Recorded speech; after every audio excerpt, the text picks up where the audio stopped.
खुलुमबाय आं नोंथांमोनखौ सानसेयारि रादाबाव बयखौ बरायनाय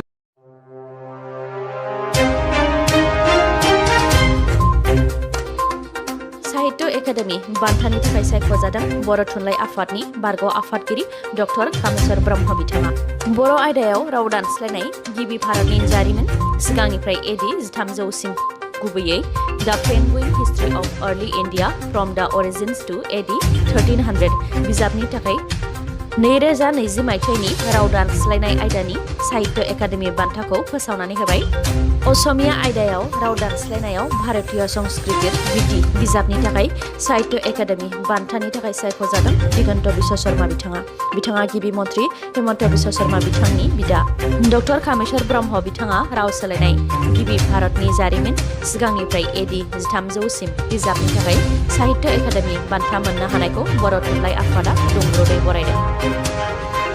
सोलोंथाइ बिफाननि मन्त्रि डक्टर रनज पेगु बिथांनि हेंथायै गोख्रोङै सोमावसारदों आमसुआ। आसामनि दाब दाब जायगायाव अल आसाम माइनरिटिज स्टुडेन्ट इउनियनआ सोलोंथाइ बिफाननि मन्त्रि डक्टर रनज पेगु बिथांनि मुसुखा सावनानै सोमावसारदों। मख'नो गोनांदि सोलोंथाइ बिफाननि मन्त्रि डक्टर रनज पेगु बिथाङा माखासे सान सिगां लवार प्राइमारि आरो आपार प्राइमारि टेट आनजादनि थाखाय फोसाव बिलाइ फोसावदोंमोन आरो बे आनजादनि थाखाय मोन 27 जिल्लायाव आनजाद मिरु फोसावनानै होदोंमोन। नाथाय मुस्लिमफोर बांसिनै थानाय जिल्ला जेरै बजालि, बरपेटा, गवालपारा, धुबरी, साउथ सालमारा मानकाछार, करीमगंज आरो हाइलाकान्दी गासै मोन 7 जिल्लायाव टेट आनजादनि मिरु फोसावनानै होआखै, जायखौ लानानै खुद्रिखांदों आमसुआ। आमसुआ फोरमायथिदों दि बेफोर ओनसोला ओरैनो गोग्लैसोनाय ओनसोलखा। बेनि अनगायैबो कभिड-19नि थाखाय लकडाउन जानायाव सुबुंफोरा गोबां रांनि आंखालाव गोग्लैनो गोनां जादों।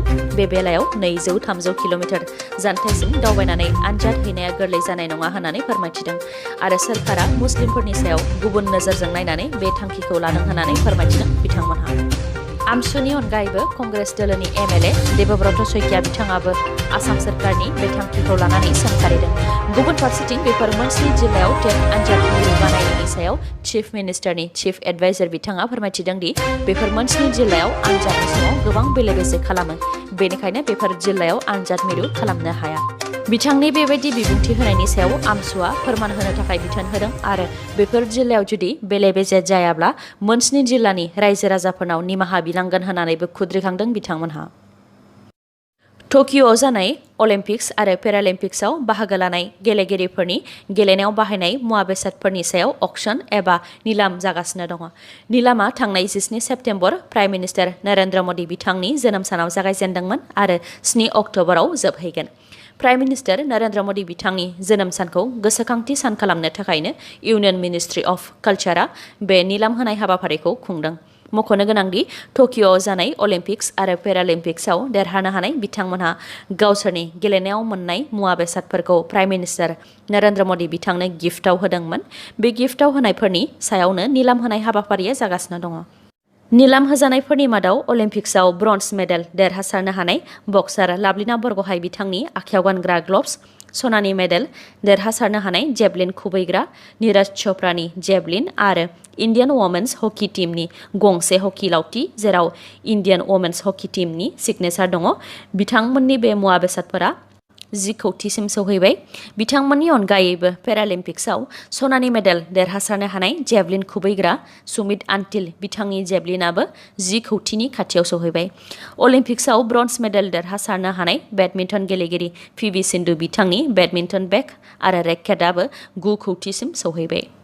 बेनि अनगायैबो गुबुन गेलेगिरि बिथांमोननि मुवा बेसादफोराबो निलामि जागासिनो दङ। रिपर्टनि बायदिब्ला बेफोर मुवा बेसादफोरखौ फाननानै मोननाय रांखौ नमामि गंगे मिशननि थाखाय बाहायनाय जागोन, जाय गंगा दैमाखौ रैखाथि होनायनि थाखाय बाहायनाय जागोन। बेफोर निलामाव होजानाय रांनि डाटाया पीएम मेमेन्टसनि वेबसाइटनि दासिमनि आपडेटनि सायाव बिथा खालामनानै होनाय जादों।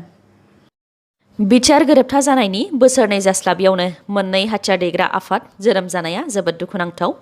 गोजोननि थाखाय बिटिआर गोरोबथाखौ खालामनाय जादोंमोन, नाथाय बिटिआरआव गोजोन नुनो मोननाय जायाखै। क'क्राझाराव सानै इउएलबिनि सोद्रोमा होनानै पुलिसआ गावथारलायबाय। मुंफोरा फारियै क'क्राझार जिल्ला पाटगावनि सालगुरि गामिनि जोंसार मुसाहारि आरो मंगलजरानि जनक कुमार ब्रह्म। इउएलबि होनानै पुलिसनि एनकाउन्टार खालामनायखौ गनायनानै लानो हायाखै न'खरनि सुबुंफोरजों लोगोसे गामिनि रायजो राजाफोरा। गावथारजानाय जोंसार मुसाहारिनि बिसि बिफा आरो गामिनि रायजो राजाफ्रा फोरमायथिनाय बायदिब्ला जोंसार मुसाहारिया ULBनि सोद्रोमा नङामोन। बिथाङा सानफ्रोमबो न'आवनो थायोमोन आरो दंफांनि फालांगि खालामनायजों लोगोसे अट' सालायनानै न'खरखौ खस्थ'यैनो बेङोमोन। जाथाय जानाय साननि साननैसो सिगांसो जौ लोंनानै सेरफांगुरि पुलिस थानानि सिङाव थानाय आप्लागावआव एक्सिडेन्ट जादोंमोन। बेनि उनाव ओनसोलनि सुबुंफोरा पुलिसनो खौरां हरदोंमोन आरो पुलिसफोरा फैनानै सानैखौबो हमनानै लानानै थांदोंमोन। बेखौ खौरां मोननानै जोंसार मुसाहारिनि बिफाया सेरफांगुरि पुलिस थानायाव खौरां लाहैदोंमोन आरो पुलिसआ बुंथिदोंमोन दि बिथांमोनहा दंफां फालांगि खालामनायनि थाखायसो हमजादों, बेनिखायनो सप्तासे उनावनो गगोन। क'क्राझारनि एडिशनेल SPनि बिथोन मोनाब्ला दा सख'नो हानाय नङा होननानै फोरमायथि हरदोंमोन। नाथाय बेबायदि बुंनायनि अखानायैनो अदेबानि मैयानो ससियेल मिडियाफोराव नुबाय बिथांमोनखौ एनकाउन्टार खालामबाय आरो बिथांमोनखौ ULBनि सोद्रोमा होननानै पुलिसआ फोसावदों। बेखौ लानानै न'खरनि सुबुंफोरजों लोगोसे रायजो राजाफोराबो गोबां दुखु मोननायखौ फोरमायथिदों। जोंसार मुसाहारिनि बिफाया फिसौ आरो बिहामजोखौ माबोरै दैदेनलांगोन बेखौ लानानै दुखु फोरमायथिदों आरो सोरखारखौ अनसुंथाइ होनो थाखाय खावलायहरदों। बिथांनि अनगायैबो रायजो राजाफोराबो फोरमायथिदों दि दुखुथिया गरिब न'खरनि सुबुंफोर, सोरबा खामला मावग्रा, सोरबा आबाद मावग्रा, सोरबा रिक्सा सालायग्राफोरखौ हमनानै ULB साजायनानै गावथारबाय थायोब्ला बर'फ्रा जोबस्रांलांगोन, बेखौ बर'फ्रा साननो हानाय जानांसिगौ होननानै दुखु फोरमायथिदों आरो गावथारजानाय बिथांमोनहा ULBजों जेबो सोमोन्दो गैया होननानैबो रोखा खालामदों। जोंसार मुसाहारिया बिसिजों लोगोसे 15 सानल' जानाय फिसा दंमोन। अनजालि बिसियाबो फिसायखौ ULBनि सोद्रोमा नङा होननानै रोखा खालामदों। थारैनो जुदि बिथांमोनहा ULBनि सोद्रोमा नङाबा सरासनस्रा सुबुंसोमोनबा बिथांमोनखौ नंखाय ULB साजायनानै एनकाउन्टार खालामनायनि हेंथायै सोर गसंगोन आरो बेबायदि गोजोन गैयै थासारिया माब्लासिम जागोन? गोबांनि गोसोआव गोबां सोंथि सोमजिखांदों। ULBनि सोद्रोमा होननानै एनकाउन्टार खालामनायनि सायाव क'क्राझार पुलिसआ फोरमायथिदों दि जाहारबारि, उल्टापानि आरो पाटगाव बेफोर ओनसोलफोराव रां खांबाय थानायखौ लानानै माखासे सुबुंफोरा क'क्राझार पुलिस थानायाव कमप्लेन होफैदोंमोन।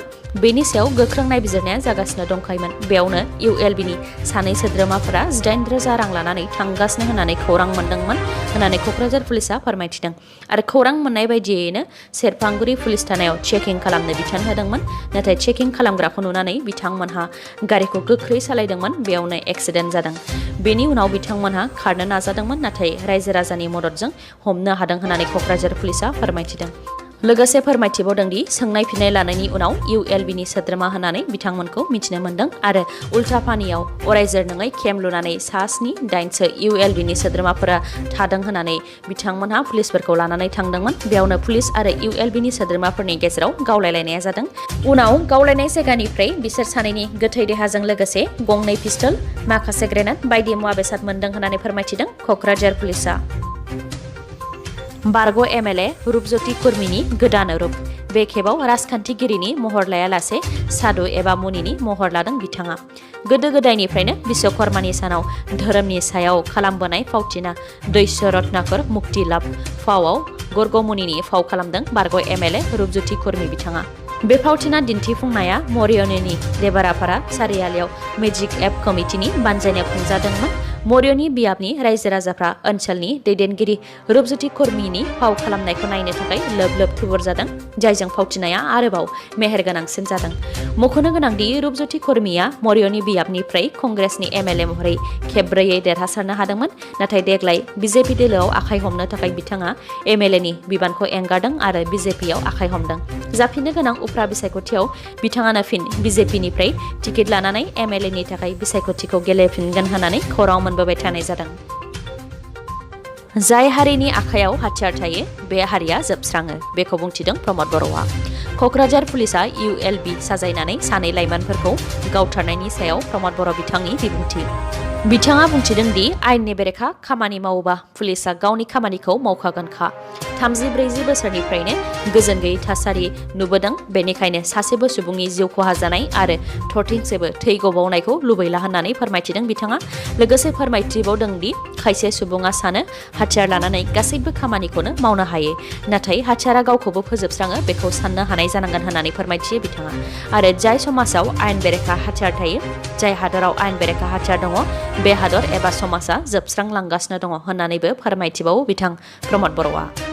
गुबुन फारसेथिं पृथ्वीराज देबमेस बिथाङा बुंथिदों दि सोरखारा माबा मोनसे मोजां पलिसि लानानै फैनो नांगोन जाहाथे बेबायदि बर'फोरा एनकाउन्टार खालामजाबाय थाया। ULB नि मुङाव सानै लाइमोन गावथारजानायखौ दुखु मोननाय फोरमायथिदों बिथाङा।